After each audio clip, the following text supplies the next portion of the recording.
than water. We all have family. Whether we like them or we get along with them is a different question. Family bonds and relationships can be positive or negative, beneficial or detrimental, loving or cold. For some, family relations can be more than just that, though. Tonight, we're going to take a closer look at two particular families that leveraged each other's talents to soar to new heights or to soar to new wealth. We will be connecting two geographic locations in the National Park Service. Wright Brothers National Memorial, located in North Carolina, and the small village of Whitinsville, located in Massachusetts, and is part of the Blackstone River Valley National Historical Park. The common thread between these two sites is how these two families came together to make something remarkable happen. And so tonight's discussion is going to follow the same basic format that our previous two discussions have. Beth and myself are going to take the first portion of the talk to give you a fairly brief introduction to each site and the history of the site. And then we'll jump into the discussion phase of our meeting tonight, where we will ask each other questions. We encourage you folks to put your questions and your comments into the chat throughout the course of our presentation, because we'll also be using those as well. And so to get us started, I'm going to introduce all of us to Whitinsville, Massachusetts. As we've mentioned over the past 2 weeks, Blackstone River Valley National Historical Park is comprised of 6 different park nodes.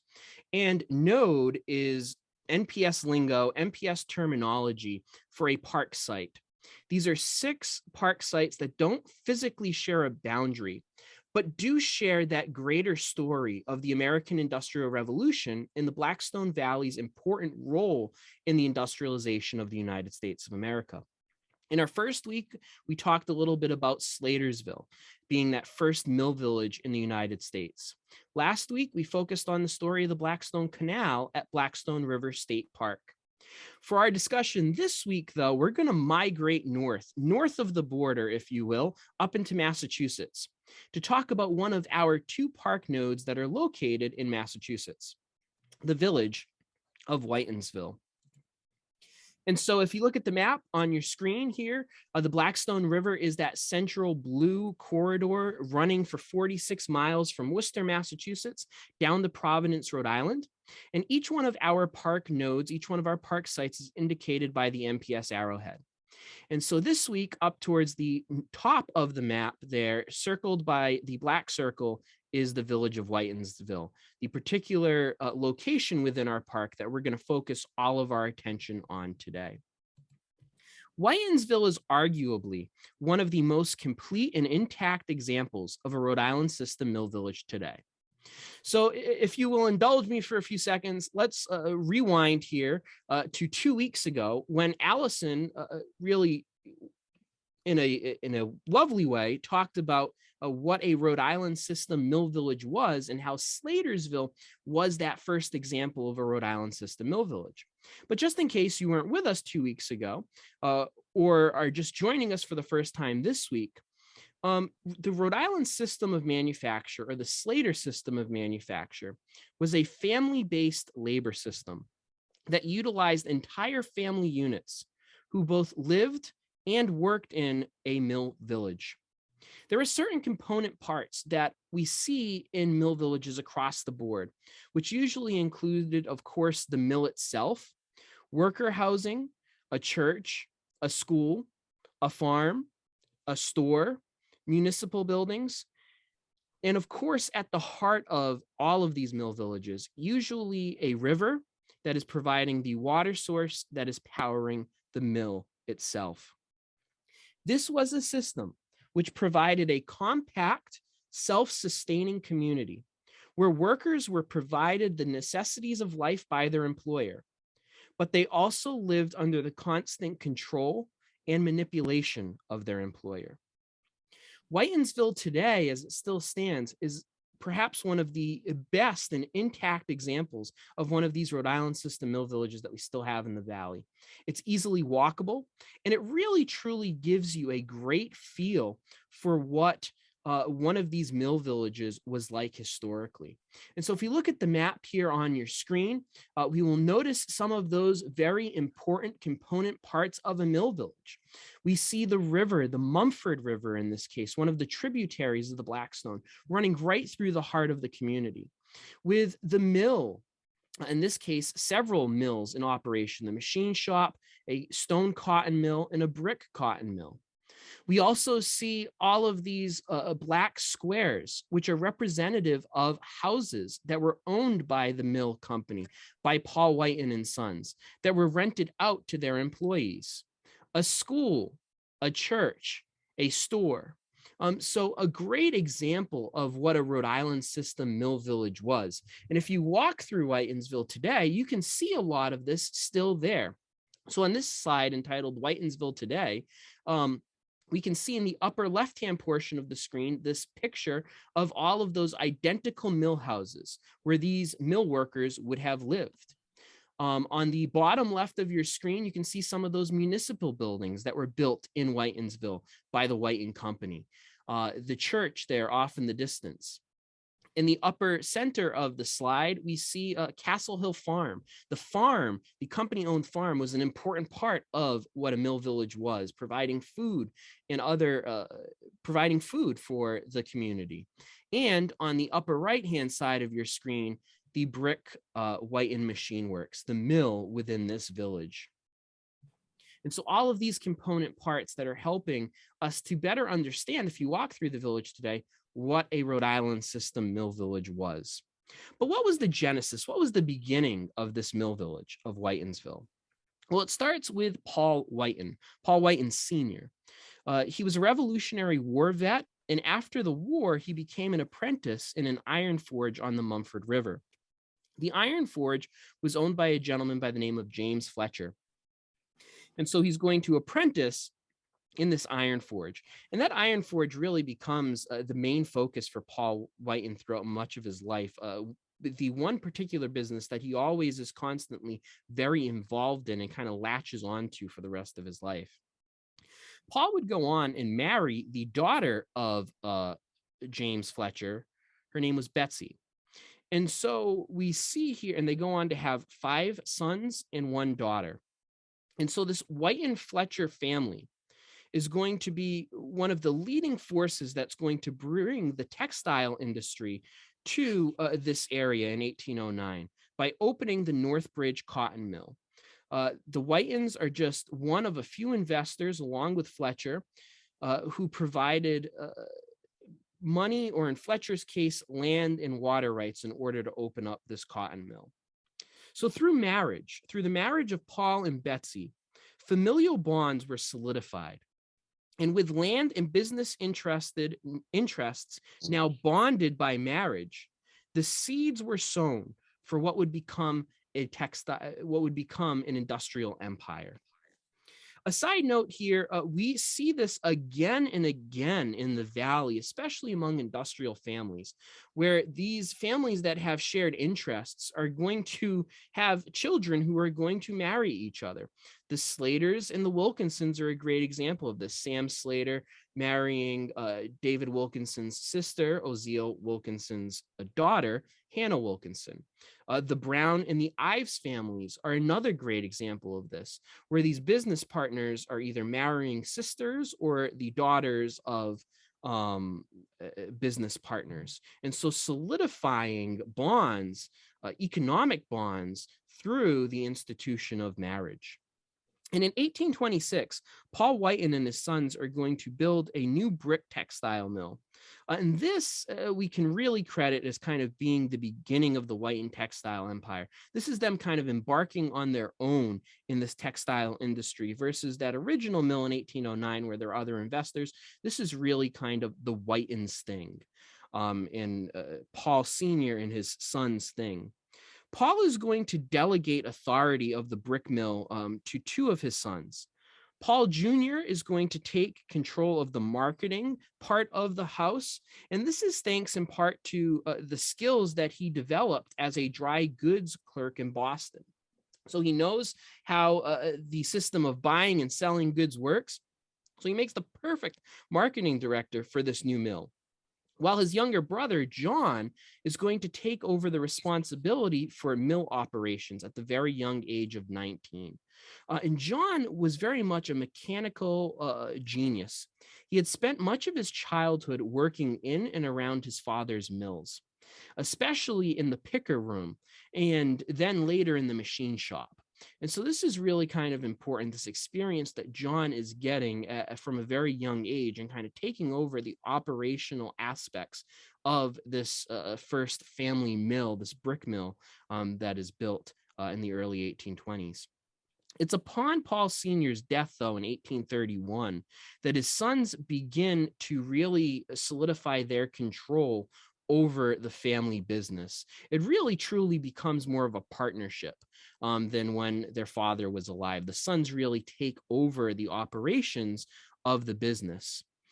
Their mother, Betsy, though, still remains a pivotal part in the family business. And what Betsy is going to make the decision of doing is she's going to split the shares of the family business in four. She's going to sell 3 of the shares to 3 of her 5 sons, Paul Jr., John, and Charles, and she's going to keep 1/4 share for herself. And here's a picture of Betsy Whiteon. And Betsy Whiteon, this matriarch of the family, is really going to kind of be the glue that's going to hold together this family in their operations. She's virtually going to be the controlling interest in the company for the next 32 years of her life after her husband's death in 1831. Historian Thomas R. Navin, in his work, The Whitin Machine Works, since 1831, claims this, quote, "It was Betsy Whiteon whose force of personality dominated the firm and held it unified," end quote. However, during this time period and under the operation kind of where Betsy's holding all this together, it's in the basement of the brick mill, in the workshop there, in the machine shop there, that this really cool and intriguing facet of the family business is going to be born out of. John is going to develop, or perhaps more accurately adapt, several earlier designs of a cotton picker into the first marketable machine that combined the best elements of other prototypes that had been developed in other New England shops. And so he's going to patent this cotton picker in July of 1832. And this is going to make those early steps in the process of cotton spinning that much easier. And John's really taking what other people had done and maximizing it, making the best that he could, and then marketing this new invention to a wider audience. And this begins really what we'll see in the family. The family will always have some sort of interest in textiles and the actual physical processing of textiles and textile mills. But this really is going to kind of be the genesis of the machine shop itself. And in the machine shop, in the Whitin machine shop, they're not going to be spinning cotton into thread or weaving cotton into a finished textile. No, they're going to be building the machines that are going to be used in other mills at the time. And so it's really kind of this niche market, this fascinating way that they're able to market these machines to other companies that's really going to produce a lot of wealth for the family. And it starts with the cotton picker in 1832. Now, it does not exclusively stay with the cotton picker, but we can see here on this chart that's on the screen that starting in 1830, in the 1830s and going into the 1850s, we'll notice this rise in production of cotton pickers. It's really this rise in this production and selling of cotton pickers that's going to lead the family to actually physically build the building in 1847 that would become the core elements of the Whitin Machine Works itself. Here's an image of John C. Whiteon. And as I mentioned, right, they don't just stay in the business of cotton pickers. They'll also build spinners, carders, looms, and other machinery that is being used in other textile mills. I love this image here because it shows, it's a picture from another mill that was in operation, a textile mill, and right there on the side of the machine, right, who made it? The Whitins. Here's another image of from the inside of the Whitin Machine Works, right? Those laborers who actually built these machines, that then were marketed and sold to other companies that actually built the wealth of the Whitins, right? The wealth of the Whitins is built upon these laborers who actually built the machines for them in their Whitin Machine Works, in the shop as it would come to be known. I love this picture here, this image of the Whitin Machine Works there on the right, and all the workers leaving at the end of their shift with some of the street collies on the street, kind of the hubbub and everything that's happening as all of these workers are leaving the mill for the day. At its peak, over 5,600 people will work for the Whitin Machine Works. And it's around the time of the Civil War that the factory village really starts to emerge.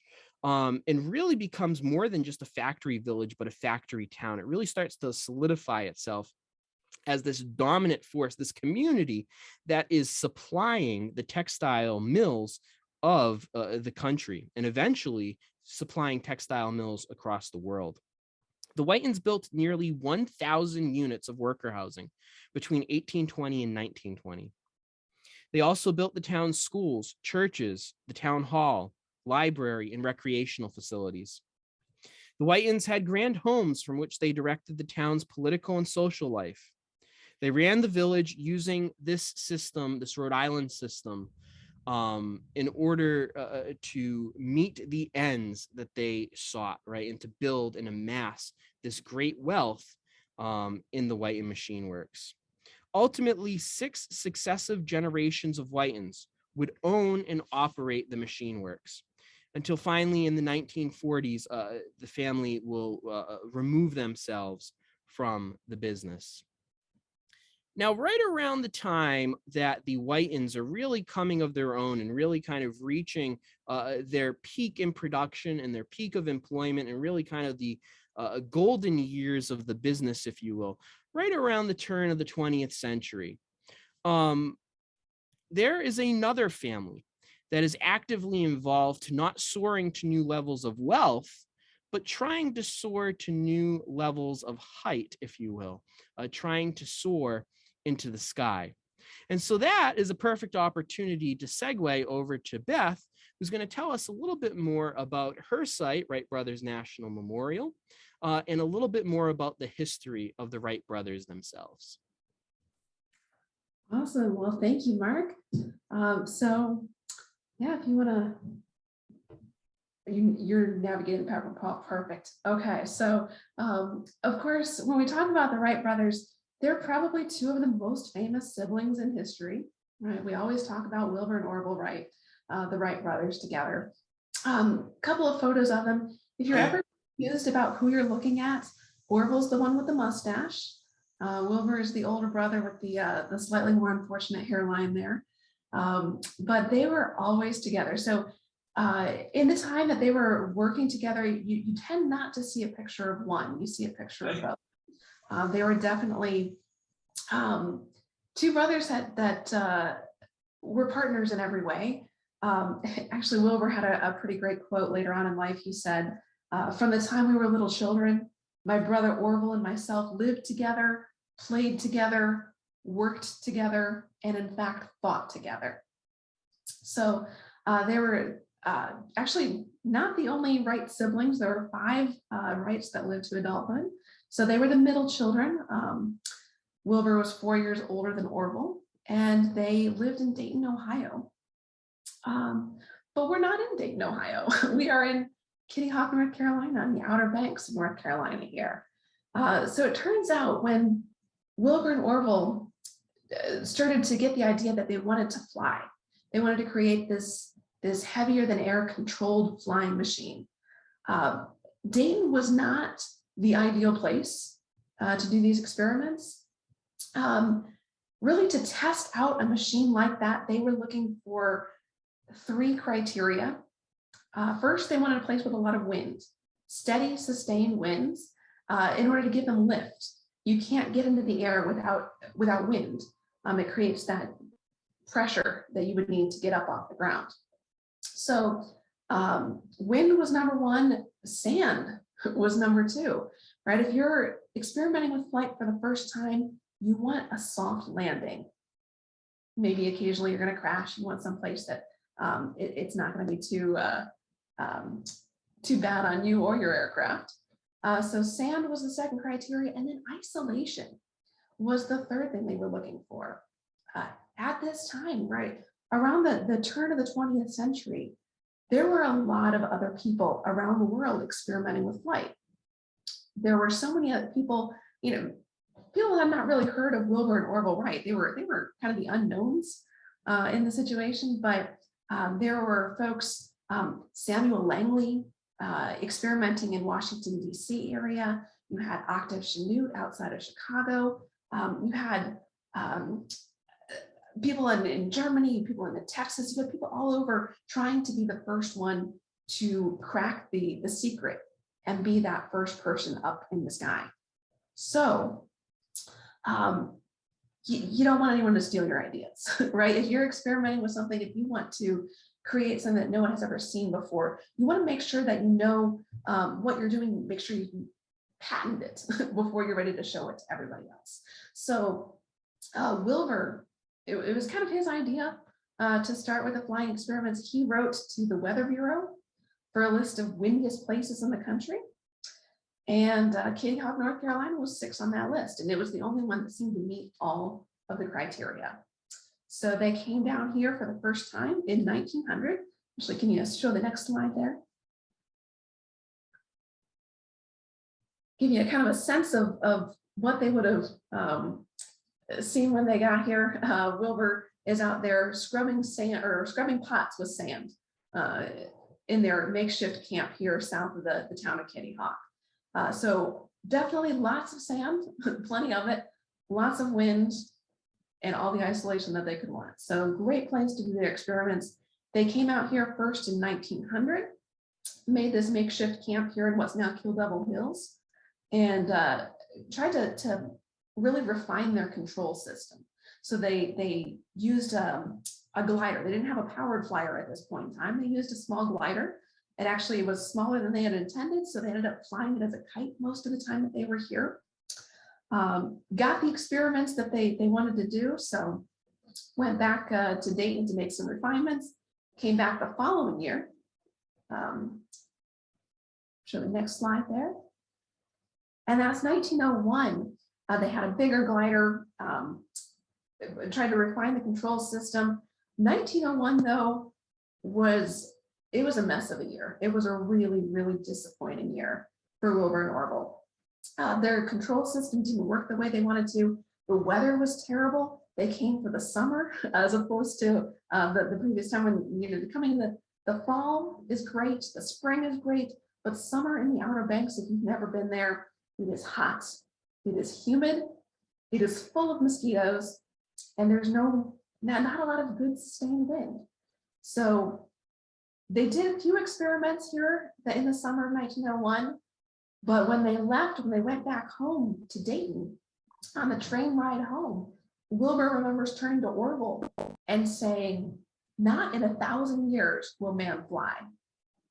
So left feeling like this was the end of the road for him. Fortunately, there weren't just 2 Wright siblings. They had a younger sister, Catherine, who was, I would say she was a really good source of encouragement for them. And she convinced them to keep going, to keep trying. They went back, they built a wind tunnel in their bicycle shop back home, refined their experiments, came back the following year with a bigger, better glider, refined control system. You can show the next slide there. They were able to make hundreds and hundreds of successful glides off the sand dunes here. They were able to turn in the air for the first time, really. And so by the time they left here in 1902, they were feeling really confident. They were feeling confident enough to patent that control system. And the only thing they needed to do was add an engine. And so they turned to their bicycle mechanic back in Dayton to build them a specialized airplane engine, put it all together, boxed it up, shipped it down in crates, arrived back here on the Outer Banks in the fall of 1903. Spent a few months kind of putting everything back together. And then next slide here. On December 17th, 1903, Wilbur and Orville changed the course of history forever, right? The first successful manned, powered, controlled, heavier than air flights in human history. Absolutely incredible. So what happened here was, of course, the start of the aviation age. They went on to inspire people from all over the world to continue to build on their success here in Kitty Hawk. And aviation just took off after that. It was only 66 years after this famous first flight photo that we went to the moon. And then, of course, when Neil Armstrong set foot on the moon, he had a piece of this 1903 Wright Flyer in his pocket. So I think they continue to inspire people today, inspire us to go further than we ever have before. If you come out to the Outer Banks to visit Wright Brothers National Memorial, it does look a little different than when Wilbur and Orville were here. We do have the reconstructed camp buildings when they would have lived and worked during their time here, so you can come and visit those. We can also see the first flight boulder. That's the place, the actual location where this famous first flight photo was taken. That very moment that Orville lifted off from the ground. Go. What'd you do? How the hell? And let's see what else. You can also, of course, there's this big monument on the hill, Big Kill Devil Hill, where they would have done those glides in 1900, 1901, 1902, marking the spots and offering great views of the ocean. The ocean. Why? I hate when she says right that. over there. You can also see there's a life-size statue of the first flight moment. You can see the witnesses who were there that day who helped them carry their airplane out to the runway, which is just a rail that they lay down in the sand. And then here in our visitor center too, we have a great museum, and we have a working replica of the 1903 flyer. So that is the story here of Wright Brothers National Memorial. Definitely worth a visit if you haven't been out before. Awesome. Thank you, Beth, so much for that great overview of both the Wright brothers' history and the importance of the National Memorial and the site down there, and some of the cool stuff that you can see if you go and visit. I want to encourage folks, and some folks are putting some really cool comments in the chat. I want to encourage folks, if you do have any questions for us, feel free to toss those right into the chat. And, you know, I think it's kind of interesting on multiple levels, right? Some of the parallels here between the Whitins and the Wright brothers in both some of the ways that they attacked what they were doing, like their techniques that they used, having the foresightedness of patenting the things that they invented, right? And so I think that there's some really cool connections, although I think everybody, even if you are a Whitin fan, will agree that the Wright brothers invention has obviously a lot more significance on human history than building textile machines. But we could argue, right, that the Industrial Revolution opened the way for a transportation revolution too. So we could see both sides of that argument, but obviously the Wright brothers invention itself was much more important than what the Whitins ended up inventing on their own. I guess, and you kind of talked a little bit about this. And so with the Whitin family, right, Paul really gets involved at first. Paul Sr. gets involved in the iron forge business that is located there on the Mumford River. And that's really kind of what sets his family ultimately on the track to owning textile mills and eventually the machine shop. Were there any particular choices that the Wright's parents made that really kind of set Wilbur and Orville up to move into the world of aviation? Like, what got them interested in aviation in the first place? Oh, yeah, that's a great question. It wasn't something that they were like lifelong planning to fly, but even when they were kids, they distinctly remembered, they both distinctly remembered this toy that their parents, their father actually had brought them. It was this bat wing toy, kind of like a little toy helicopter. It would have a spring to it, and you would let it go and it would fly up into the air and kind of float back down. And they were fascinated with how that worked. So later on in their life, they would remember, they would draw these parallels to human flight and this toy that they had growing up. But I think also the parallels, their family so important to them. And their parents, Milton and Susan Wright, were really, I think, critical in shaping who Wilbur and Orville became. Milton was a bishop in the church, and he really, I would say, one of the most important things he passed down to his kids was the idea to have strength in your convictions, to really fight for what you believe in, to hold on to things and to keep pushing through. And then their mom, Susan, I think what I really love about Susan is she was a really mechanically minded woman. She was the one who taught them how to take things apart and put them back together again, how to find out how things worked. So even before they were interested in flight, they were interested in mechanics and really getting things, figuring out how to work things. Awesome. And so you mentioned the Wright brothers' mother, and I talked a little bit about Betsy Whiten and some of her role and her importance. And someone just asked in the chat, Steph says, I appreciate Beth discussing how central failure is to the story of flight. I can imagine how it must have felt when they were, what happened in 1902. Do we have a record of any of the failures that must also be part of the Whitin story?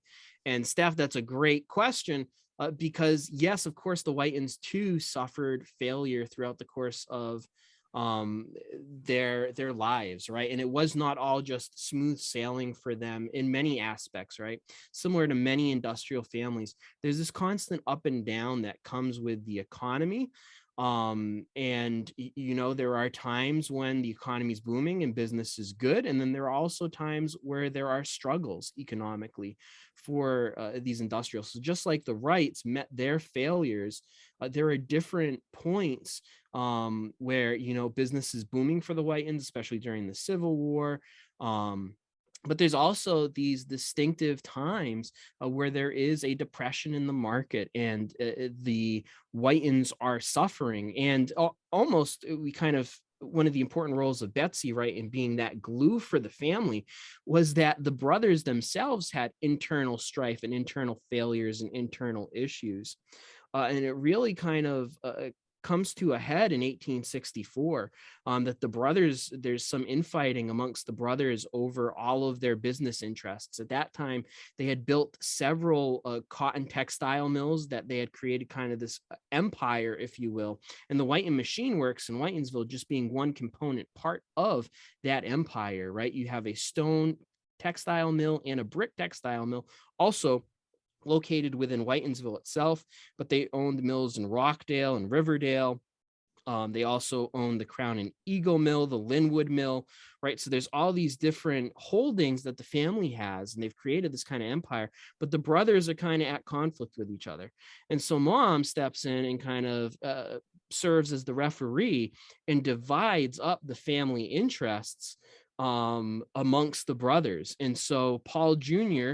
gets his own mills. He gets Rockdale and Riverdale Mill. Charles gets the Whitinsville Cotton Mill and the 1826 Brick Mill. James gets the Crown and Eagle Mill. And eventually he would build the Linwood Mill, which is also in the area of Whitinsville, in partnership with his brother Charles. And then, of course, John receives the Whitin machine shop. The Whitin machine works itself. And so mom kind of coming in and serving as an arbitrator. And so I'm wondering if in the midst of some of those failures too, for the Wright brothers, were there, and thank you, Steph, for what OBX meant. I didn't know what that meant, but thank you. Outer Banks, evidently, local lingo. I was wondering if when the Wright brothers met some of this failure, right, did their parents step in? Were their parents still alive? What role? So they had a formative role in their early years. Did their parents help to keep them together, though, through the process of trying to be the first in flight? Sure. Well, sadly, Susan died in 1889 of tuberculosis. So Wilbur, I think, was 21 at that time, and Orville was just 18. So unfortunately, she never lived to see the success that they made of themselves. But Milton was a constant supporter throughout. And I would say you see a lot of back and forth letters between, Wilbur would mostly write to Milton, and then Orville would mostly write to his sister Catherine. But I think family was crucial throughout. The very first thing they did after they made those first successful 4 flights was to send a telegram back home to Ohio, back to their dad, to say, we did it. Alert the press. We're going to be home for Christmas after all. So they never stopped being, again, that support network. Actually, the 3 youngest Wrights, Wilbur, Orville, and Catherine, ended up living at home for most of their life. Or for Milton's life, lived with him. Cool. Kind of sad that Mom Wright didn't get to see the success of their sons, but interesting to know that, dad was still there to support them too. And the family unit kind of serving as that support structure. And so I guess kind of an airplane at some point too. Really? For a plane ride. Yeah. That's cool. That's awesome. And so I guess along those lines of that support structure, right? I think that we all can kind of see this in our own families, right? Certain people have certain skills, certain people have certain trades or things that they're really good at. And so how do you leverage that out of your relatives, right? How do you put the right relative in the right spot to do the right thing? And we see that in many ways, at least at first, with Paul Sr.'s decision in Whitinsville. He puts Paul Jr. in charge of the marketing side of things because that's what he was good at. That's what he had experience in. And he leaves John to kind of flourish as the mills manager. And so I'm wondering, what was the relationship between Orville and Wilbur, and was one better at something than the other, and kind of how could you talk a little bit more about how their skills individually, when you put them together, really kind of helped to lead them to success? Yeah, I think they were very different men. Orville was almost painfully shy. Really kind of a joker, a practical joker with the family, but would not speak in front of anybody else pretty much ever. So Wilbur was the one who was kind of the voice of the pair. He was an excellent public speaker. I think what they had going for them too is that they challenged each other. People would report of their arguments going long into the night, but it wasn't necessarily that they were fighting. They were just challenging each other to expand their ideas, to make them better. So I think they were able to each contribute something a little bit different to the design. Really, the idea of flight in general was all Wilbur.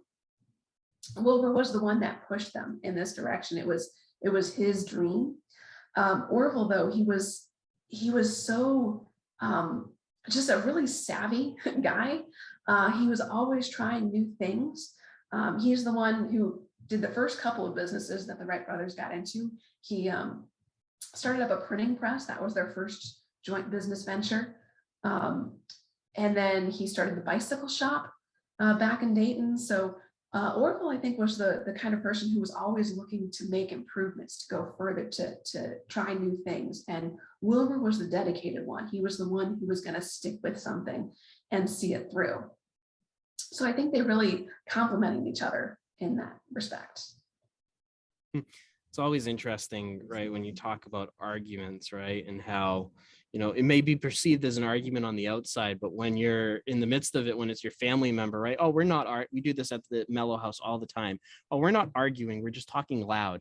It's just what we do, right? But some of the most interesting ideas can come out of those discussions, right? And trying to reshape the way that we look at things as people. And you have 6 successive generations of Whitins that are going to be involved in the Whitin machine works and the Whitin empire, really. And that is a pretty long lasting legacy, right? That 6 generations are going to still be actively involved in the family business. Compare that to Slatersville. I mean, we have 3 generations of Slaters really that are really actively involved at Slatersville. Maybe we can make an argument that the 4th generation was starting to get involved, but only 3 generations, 6 generations that are actively involved in controlling the company and marrying, other families in the area who are going to come in and marry into the family, the LaSalles, the Swifts, who are going to become involved with the family as well. And so I'm wondering, you hear about these 2 particular Wright brothers all the time, right? What did their future generations do? Did they have children? If they did, then what are they doing now? Are they still in aviation? Did they move into other things? Where did the family go after achieving this kind of ultimate goal of flight? What happens next? So actually, neither Wilbur nor Orville ever married or had children. We say that they never met Mrs. Wright. It's terrible, I know. So there were no generations to follow that way. They did have 2 older brothers though, Rushlin and Lauren. And Rushlin and Lauren both got married and had children. So there are still Wrights out there. There are Wright descendants, great grandnieces and nephews of Wilbur and Orville. They're not necessarily involved in aviation, but they are involved in helping protect that story, helping to tell the right story. Every year they come and they lay wreaths at the monument in Dayton. There's another kind of the other half of our story for the Wright Brothers National Memorial is Dayton Aviation Heritage National Historical Park in Ohio. And so there's, you should really come see both. But they're helping to kind of tell the story, connect to future generations. Orville stayed with aviation, I think probably longer than he expected to. I think a really tragic footnote of the story is that Wilbur died in 1912, not too long after they had success on the world stage. So he didn't really get to see all the places that aviation would go. But Orville lived on till 1948. He saw the sound barrier get broken in his lifetime. So Orville was involved in so many of those early stages of aviation, and had Wilbur still been around, Orville would have wanted to move on to the next thing. That was more his personality. But since Wilbur passed away pretty early on, I think he felt, it seemed like he felt that it was his duty to carry on that aviation legacy. That was going to be my next question, is how did that affect Orville, the death of his brother, right? And do you think that held him back in any way from taking it to that next step versus kind of more retrospectively looking back and just kind of wanting to solidify the legacy? Was there any of that, like kind of let's solidify the legacy that we have instead of move forward on to the next thing? Or yeah, I mean, I think he was able to make some improvements in airplane design later on. He managed the Wright company for a while, and they had a flight school, and so he was able to do a few more improvements in aviation. But I think after that, other people were taking it and running with it, and they were surpassing Orville with their technological achievements. Orville stayed around kind of tangentially. He was an elder statesman of aviation. So when the first pilot's licenses were issued, he was the one whose signature was on everyone's pilot's license. People would come to him for advice. We have photos of him with Amelia Earhart and Charles Lindbergh, he was the person that everyone would go to, but I don't think, I don't know how much his heart was in that advances in aviation. It's hard to say. Cool.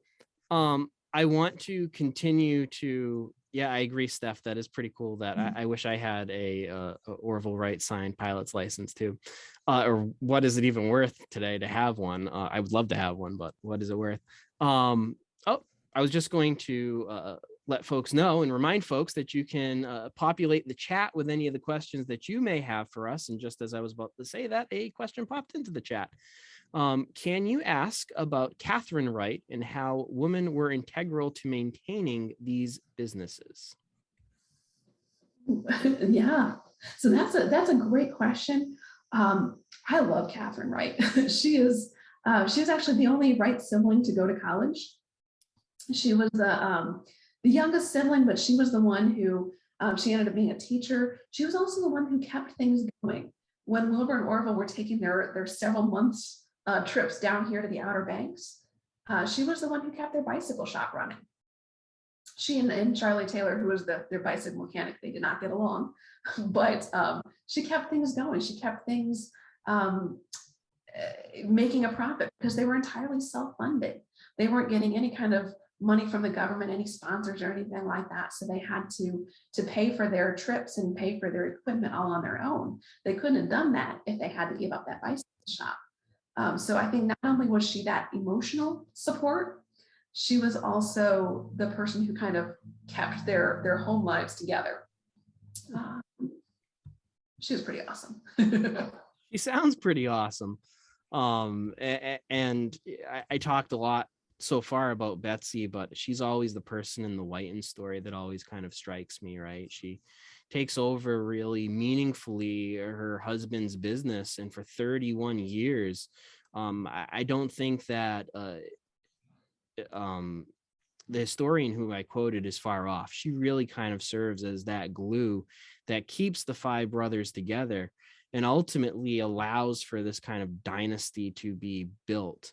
And so kind of that strong maternal force in the family kind of keeping the ship going in the direction that it needed to. So it's really kind of an interesting connection with Catherine kind of keeping the other family businesses afloat while her brothers are away. So that's really kind of a neat story. There was a question about lectures at Wright Brothers National Memorial. I guess 10 years ago, there were some lecture series, evening lectures. And the question was whether or not those would be coming back at any time in the future. Sure, that's a great question. Hopefully, I don't know. We don't have any current plans for a regular lecture series, but we are hoping to have a couple of special events this summer. Aviation Day, we're looking at I think a really awesome special guest. I don't want to announce it yet because we're still finalizing things, but Aviation Day is August 19th. It's Orville's birthday. So we're looking for a special guest lecturer to kind of tie the story of Wilbur and Orville Wright to what is happening right now at this very moment in aviation. Very cool. Exciting stuff to look forward to, right? And so we deliberately made the decision in this presentation that, we could have taken this a few different ways. We wanted Wright Brothers to be part of this series one way or another. And so we're grateful that Wright Brothers agreed to be part of this. But the other direction that we really could have taken it in rather than the family theme was the aviation theme, and eventually what that would lead to with space exploration. And so a little teaser, if you will, for 2 weeks in advance here, we're going to be talking to Canaveral National Seashore about both of our park's connections with space. But certainly our park in Ashton and kind of its involvement with the Apollo missions and going to space would not have been possible if it wasn't for what the Wright brothers had set in motion. And so I think one of the things that always kind of strikes me when we talk to folks about the Industrial Revolution itself and the transportation revolution, and I think, Beth, you really hit the nail on the head with this, is how rapidly all of this happens. Right. We talked last week about canals that were human dug canals that were barges that were pulled by horses. And when you look at human history, right, not much had changed in the way of transportation from the time that Julius Caesar was emperor of Rome to the early 1800s. And then we have this industrial revolution that starts to happen, and things start to change, and people like the Whitins start to invent new technology, build and adapt technology, right, that already existed, things that were already there, but to take that plus one step, if you will, to make that thing just that much better, that it would become that much more efficient. And ultimately that setting a domino effect of improvements in technology and transportation technology, certainly all that happening within the same idea, right? Going from pulling a horse and wagon, pulling a wagon with a horse, just like they would have at Julius Caesar's time, to by the 1960s, 1970s, going to the moon, right? And the Wrights being a pivotal step in that process. And so I guess my last question for you before we kind of conclude tonight here is, what technologies already kind of existed that maybe the Wrights took that plus one step to, took what was there and then just made it that much better, not that much, that little step that took it to that next step that allowed them to get where nobody else had gone before? Oh, so that's a good question. I mean, really, in the last couple of decades of the 19th century, flight was the next thing. I think, you know, that was everybody. Well, I wouldn't say everybody agreed that was the next thing. There was Lord Kelvin said that heavier than air human flight was impossible. So not everyone agreed that it was the next thing, but I think there were enough people that knew that was the next step that we had to take, right? The fact that even cars had not been around for that long by the time that the brothers were involved in flight. So that engine technology, cast aluminum, right? They couldn't have made an engine that was lightweight enough to get up on an airplane that was powerful enough without having this technology to kind of cast this aluminum. The people had been experimenting with lighter than air flying machines, so dirigibles, blimps, right? Their other technologies had existed. This was just the thing that was the next step. Awesome. Well, Beth, this has been a great discussion tonight. I'm excited. I've never been to Wright Brothers National Memorial before, I must admit. I want to go and visit now, though. So let's say I plan a trip down to North Carolina in the next few days. I'm going to go visit Wright Brothers National Memorial. What do I need to do? What do I need to see? What are kind of those highlights of, you know, we have a ranger on the line here. What would you tell folks to do and see if we visit your park? Well, I will say it's going to be a lot easier for you than when Wilbur and Orville got here, right? It took them 4 days. They had to go on trains and boats and everything like that. We have bridges now.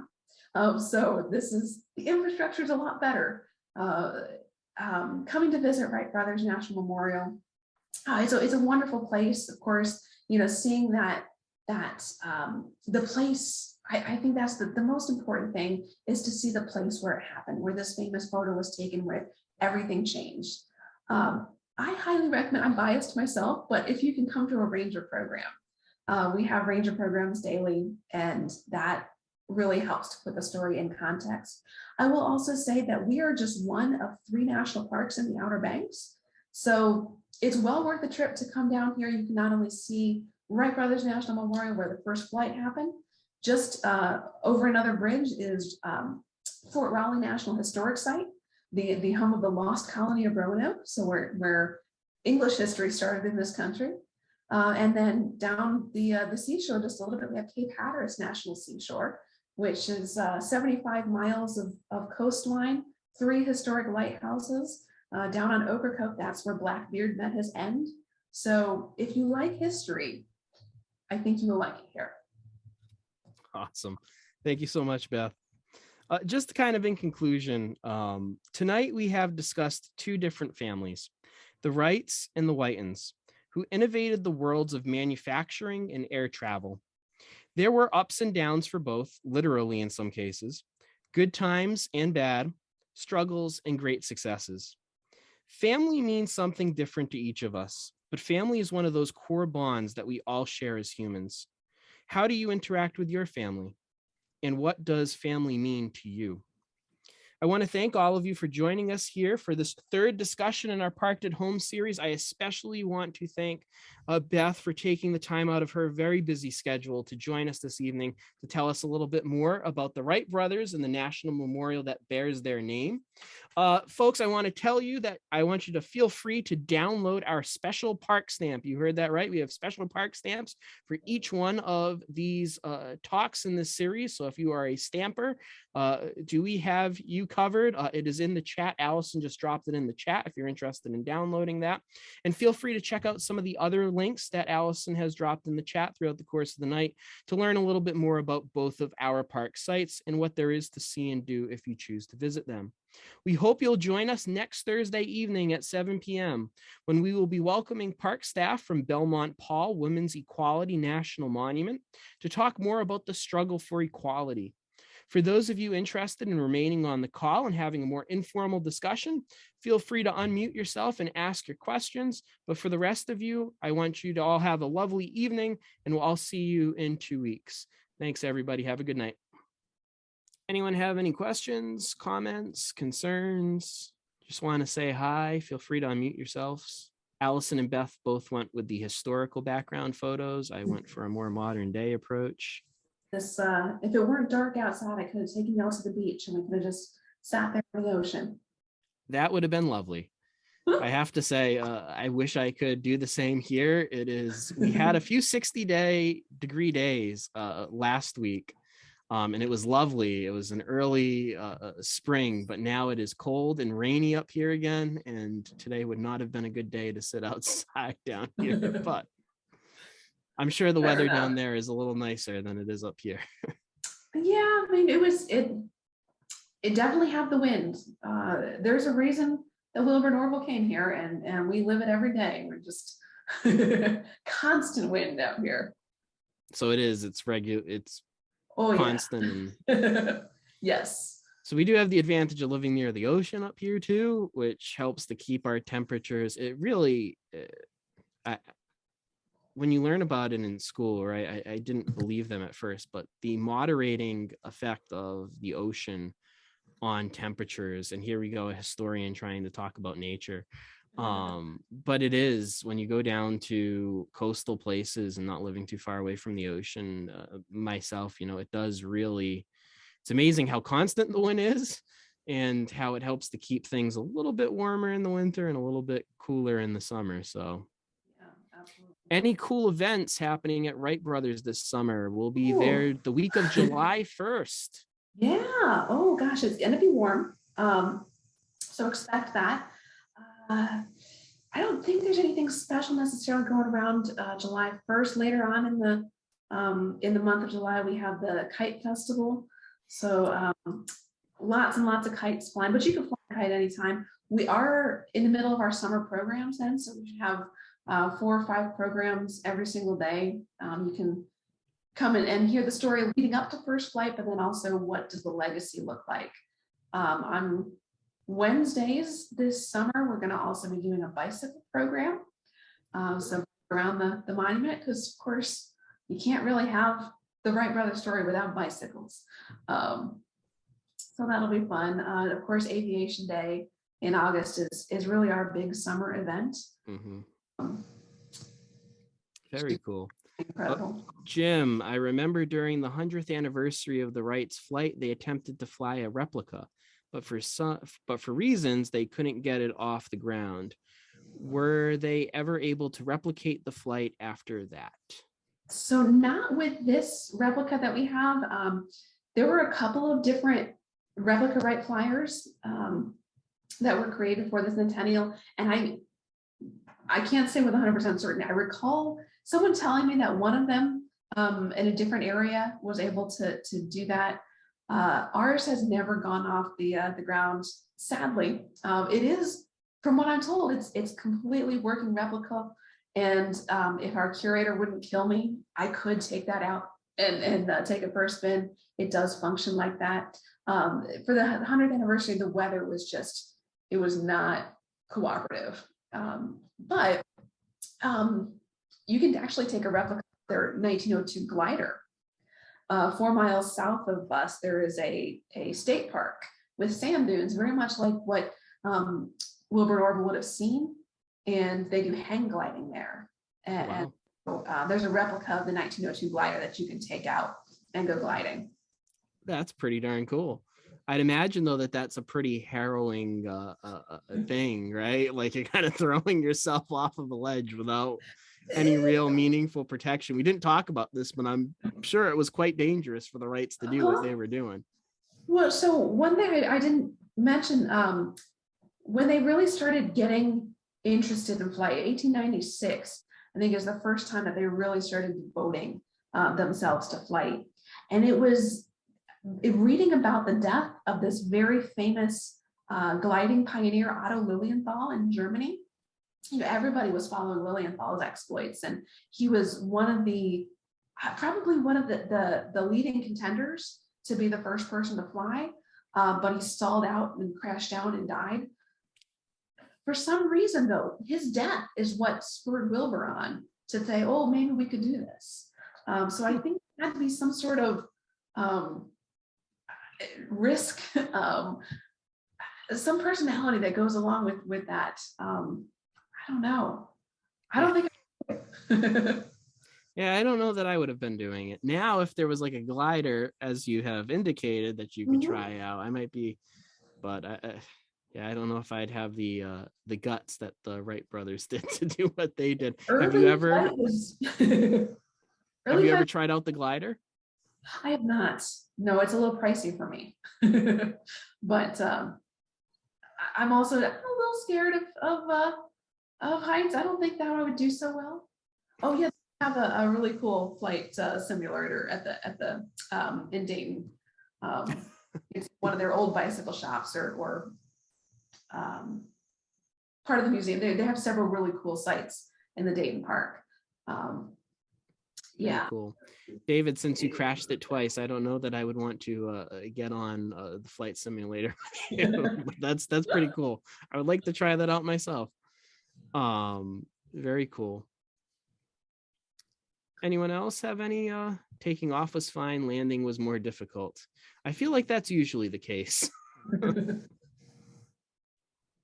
Anyone else have any comments or questions before we wrap up? This was super interesting. Thank you so much. It was really, really fascinating. And I can't wait to go now, which is the idea. So I want to give people a taste and then get them to go. So. Well, thank you for inviting me. It was really great to talk with y'all. And you know, I love the story out here. I think it's one that even if you don't care anything about airplanes, something in the story of Wilbur and Wright to be inspired by. Absolutely. It's very cool. Great. Well, thank you again so much, Beth. I hope that the season goes well for you. And when we decide to make a trip down there, I will definitely let you know. Please do. Please do. And I look forward to seeing some folks. I saw in the chat, we have a few folks planning to come out here this summer. So bring your sunscreen and down. Thank y'all so much. Have a wonderful evening. You too, Beth. Thank you. Bye, everybody. Bye.